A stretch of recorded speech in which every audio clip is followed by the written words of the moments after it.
వెంకటేశాయ.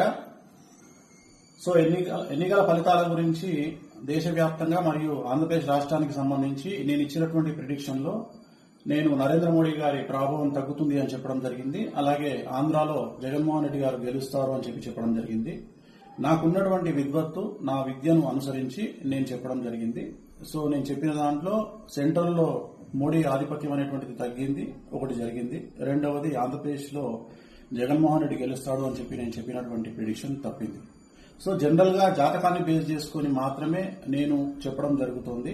So చాలా రోజుల నుండి నన్ను విమర్శిస్తూ ఉన్నవాళ్లు, నన్ను ట్రోల్ చేస్తూ ఉన్నవాళ్లు ఒక లక్ష్యంగా చేశారు. సో ఈ రోజు నేను చెప్పినటువంటి ప్రిడిక్షన్ 100% తప్పయింది. దాంతో ఖచ్చితంగా నేను ఒప్పుకుంటా ఉన్నాను. సో ఇన్ని రోజులు నాతో సహకరించి నాతో ఉన్న వాళ్ళకి, అలాగే ఇక ముందు నన్ను ఫాలో అయ్యి నాతో ఉండే వాళ్ళందరికీ కూడా మంగళాకాంక్ష.